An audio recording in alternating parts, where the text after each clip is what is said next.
So for those watching, I'm playing on a controller. Alex there's playing on a Fanatec sim setup. No VR this time though, right? Yeah, just on a single screen.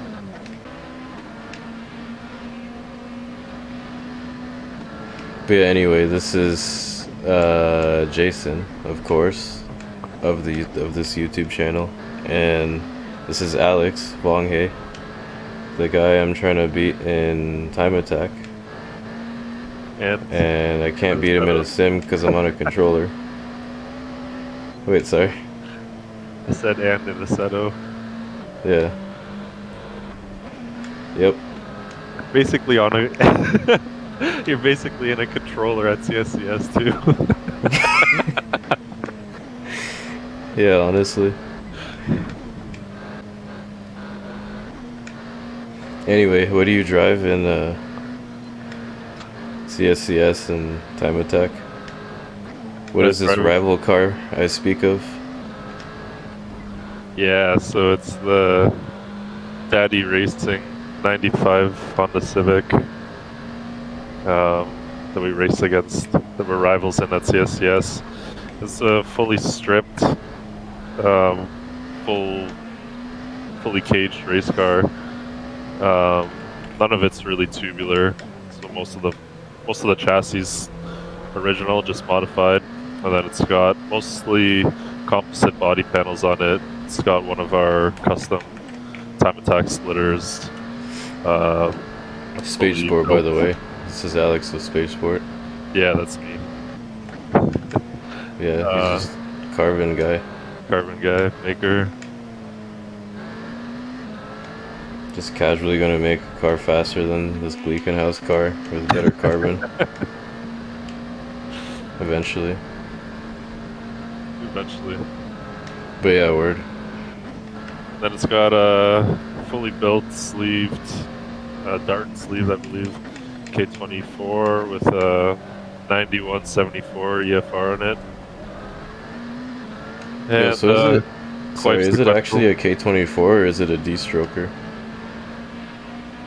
I believe it's stroke. Remember you were saying something about it having I believe, don't quote me on this because I'm not totally sure, but last time I remember passing my conversation, I believe it was like stroked to a 25 with 2.5. Oh really? Say a word. Yeah, I don't think it's D-stroked, I think it was stroke. But true. Yeah, again, I could be wrong, but I believe that's what's in it right now. Makes sense. Or like bored out or something. Yeah. Like a K24 bigger bore or something. Yeah. True. Because it is a sleeve block as well, so we would have had that option at that time, right? Makes sense. Yeah, sorry, what were you saying? I think I was just mentioning that it's using quite sequential, and it's on Penske freeways. We also run it on the same Hoosier A7s that are running your Saab. The same quote unquote. Same quote unquote. Yeah, just 14 years earlier in their lifespan. Yeah, exactly. But yeah, it's same size though, no? Like 315 up front? Yeah. So everyone on this channel's, I guess, seen my car, and then as much detail as I let on about it. But the main difference between me and Alex, and the whole reason why we're still friends, is that he didn't build that car. He's driving for a team, and then they pour massive amounts of money that's into their program, which contributes to their success. So they got new sets of tires throughout the day. I got my clapped out used tires I've been running for forever that I've been swapping out. I'm finally thinking of purchasing a new set for this season. So that's why it's not like a really heated rivalry going on here. He's just the the guy that's next in line in front of me, or I'm the guy next in line to him, since we're the only two front-wheel drive time attack guys around now. And I'm doing a good job of crashing this car in the game now that I'm actually talking. It's so hard, right? Yeah, but what I'm trying to say is what am I trying to say here? It's apples and oranges. I'm a builder and driver of my own car, so I got to deal with every aspect of it: team, financing, everything. Driving's the easy part, actually. Alex is a driver, and a good one at that. Yeah, thanks. But he's got the whole team behind him with And that it is car. much easier because I get to focus 100% of my day on driving. And, like, I obviously have to pay attention to the mechanicals, but not in the same depth that you do, obviously, right? So I have to, like, listen for noises and, like, see if anything feels like it's falling apart, but Yeah, exactly. pay attention to alarms and warnings. And other than that, I mean, it's 3 laps in a car at a time, so Yeah. if everything feels good and sounds good, then that's the extent of my concern. Yeah. Versus with you, you're like, Yeah, for me it's every weld, yeah. every wire connector. Yeah, it's weird. You learn how to, like, dissociate. I remember in the beginning it was like, You saying that for you or for me? for me, Uh, in the beginning it was like, yeah, true. I mean, yeah, like, driving in general is the most dissociating thing too, because you just stop thinking. You know, you just almost out of body when you're when you're really focused, and it doesn't take long to get focused when you have, like, a screaming engine and speed. pressure and people. Yeah, exactly. Standing in the hot sun all day.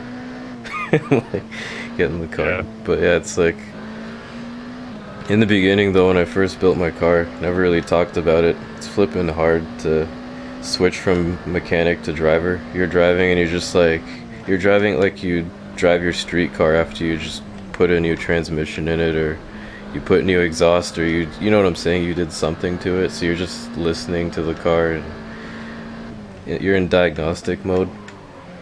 And then I learned slowly getting into competition that you just have to straight up shut down, and you have to trust the builder, which is yourself, but you have to separate. That has to be a separate person in your mind. So it's like, I built this car, but as soon as you fire it up and you're strapped in, like, it's just, you're the driver. That's all it is. So you don't think about anything being loose, you don't think of anything being whatever, you just drive. And then it takes practice, but it's like, once you get there, you can get there. So that's pretty cool. I always used to wonder how people like Will did it. But Yeah, definitely. it's just a learned It's thing, just I another guess. trait that's important to learn. Yeah.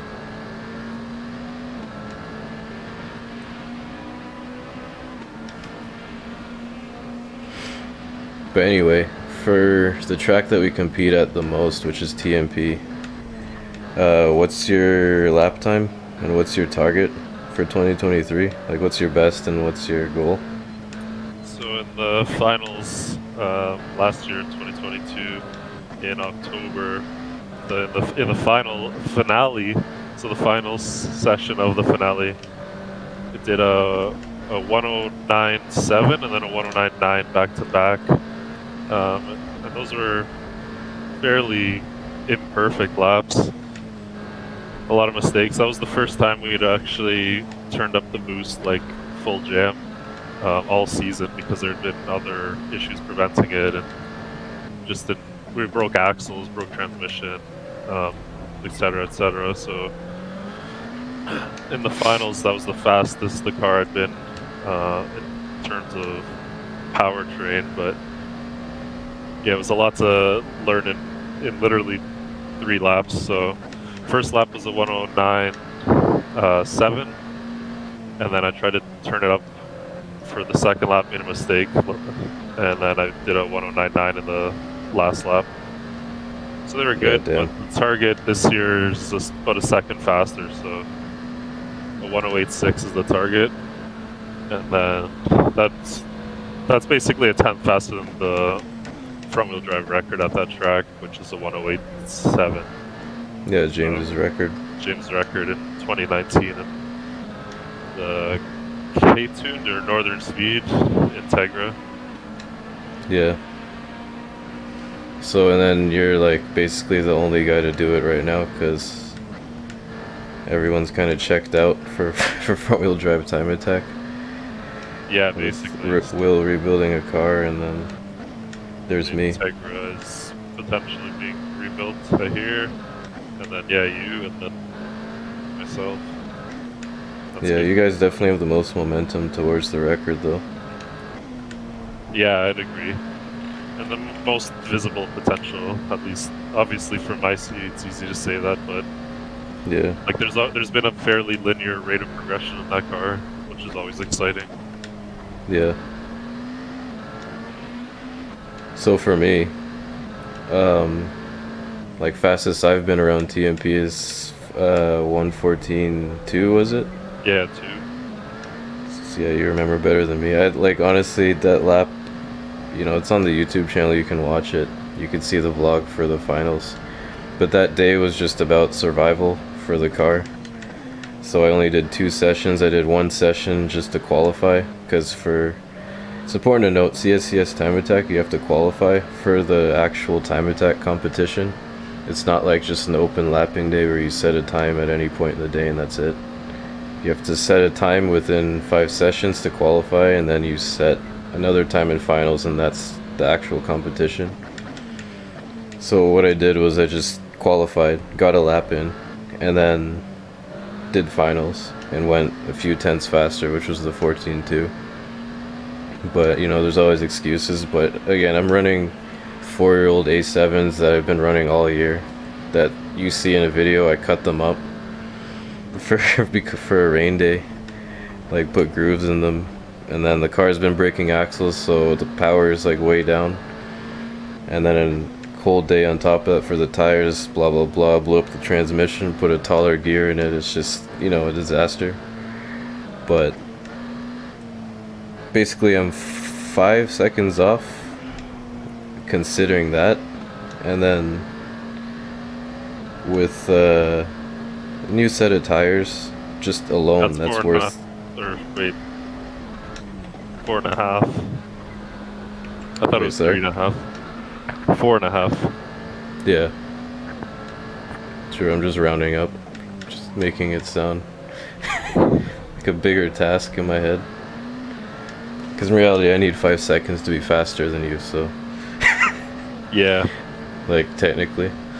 But yeah, basically a new set of tires will put me maybe 2.5 seconds faster that track. That track is really...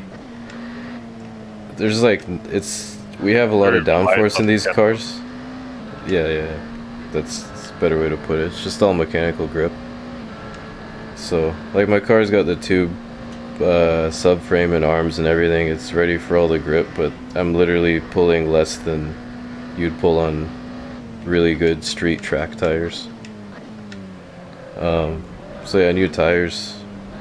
Actually be able to turn up the boost with axle upgrades and stuff, and then see where I stand up, and it's like I'm still winning because it's like I don't got a sequential in my car. I'm running a stock piston Saab, you know. It's just B204 from the bottom of the lake. So that kind of explains our, I wouldn't even say rivalry, because we still, like, look, we're just chilling gaming right now. It's not like, man, screw that guy. Screw those guys with their, yeah.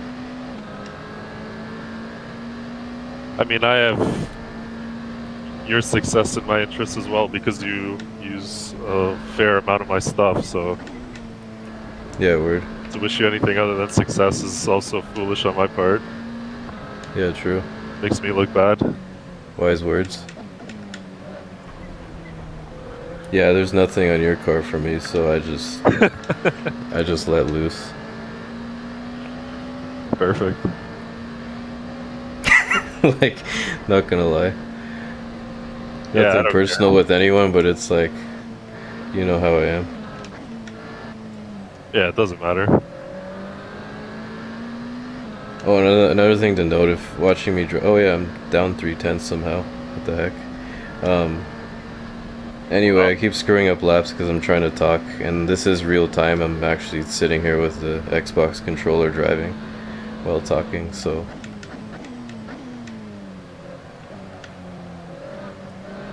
There's another problem. You find out you're 3/10 down, and then you screw up every corner after. It's like being in the final circle. Yeah, exactly. I managed 4/10 better there. What is that? 45.9. But anyway, the reason for this, I'm not even going to call it a podcast, I'm just going to call it a discussion or whatever it ends up being. Maybe it's a podcast, who knows. The whole reason is half the time we play these games, or a sim, or whatever it is, and just get into deep philosophical conversations that involves racing and cars and speed. So we got microphones, so might as well record it, right? So Share some thoughts. yeah,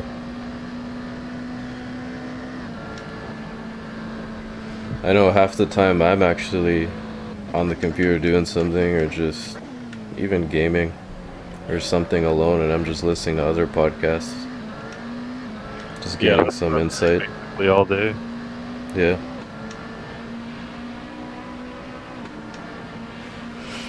I might do some of these solo too, if I got something to say that I don't need a whiteboard to explain or whatever.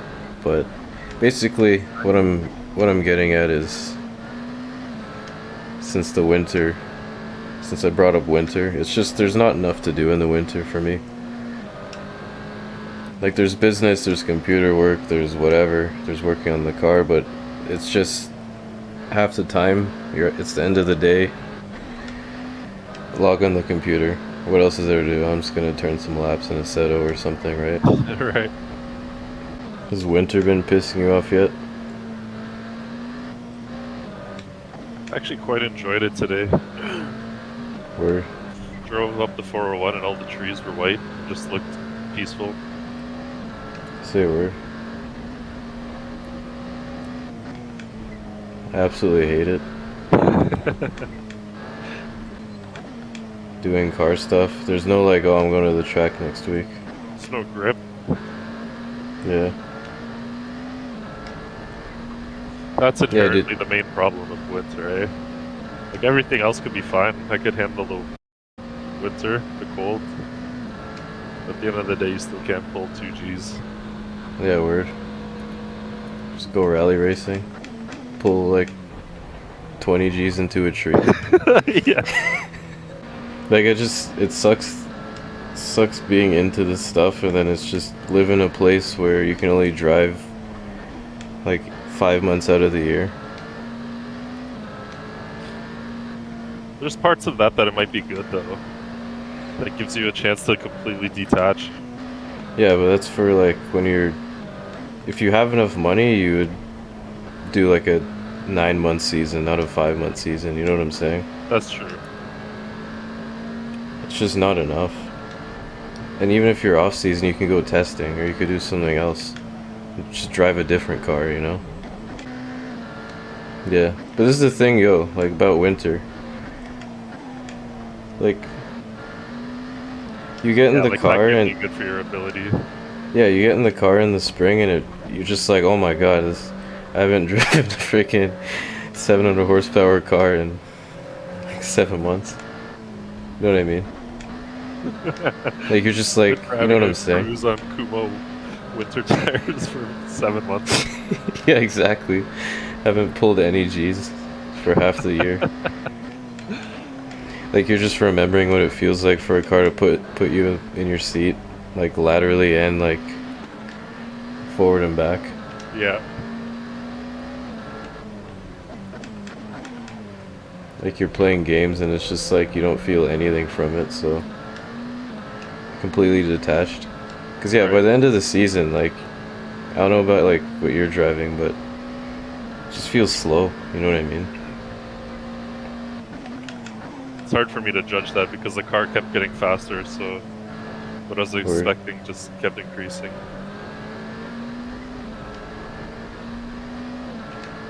Yeah, I kept slowing down actually, just kept turning power down after middle of the year, but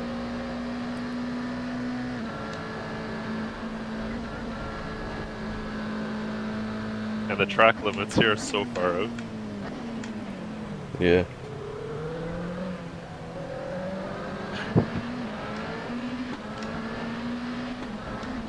I thought I was gonna go off there. Made it work. God. Wow. Completely missed my braking point. Perfect. Yeah.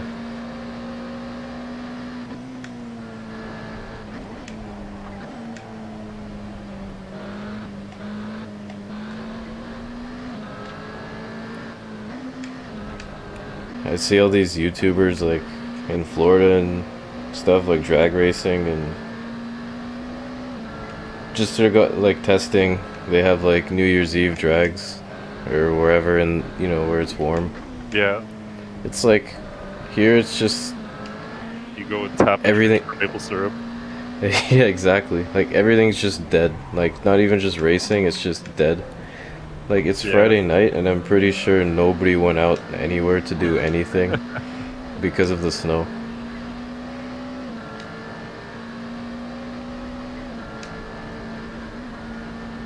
Oh crap, it's the race.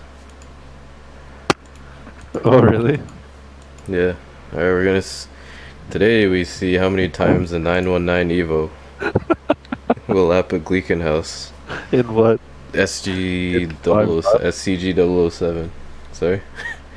How many laps is it? It's 10 laps. Oh. Hey, I can just vote to skip session.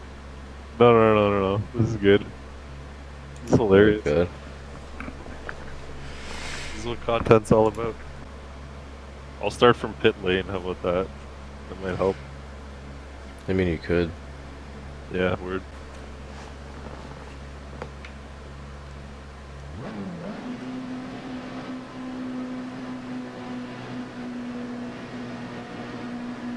Ah, yes. Here we go. 13-second penalty. Oh, perfect. See you in 3 corners. What's your lap times anyway? I don't know. Dude, that car does like a 450 at the Nürburgring. So, I'm gonna guess at least. Oh my god, that's basically spun it already too.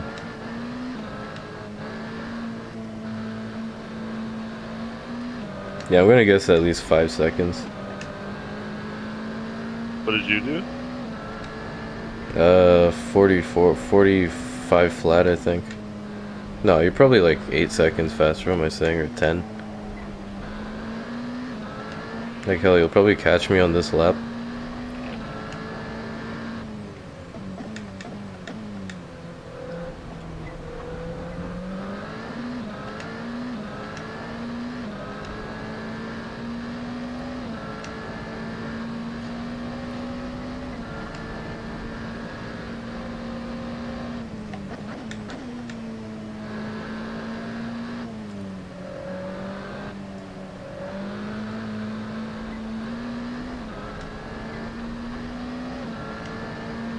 Yeah, you're right behind me, aren't you?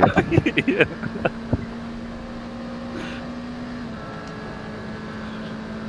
I don't know if I'll pass you on this lap though.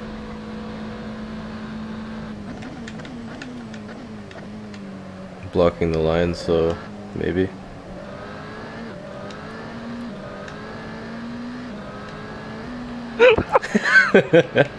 Hey.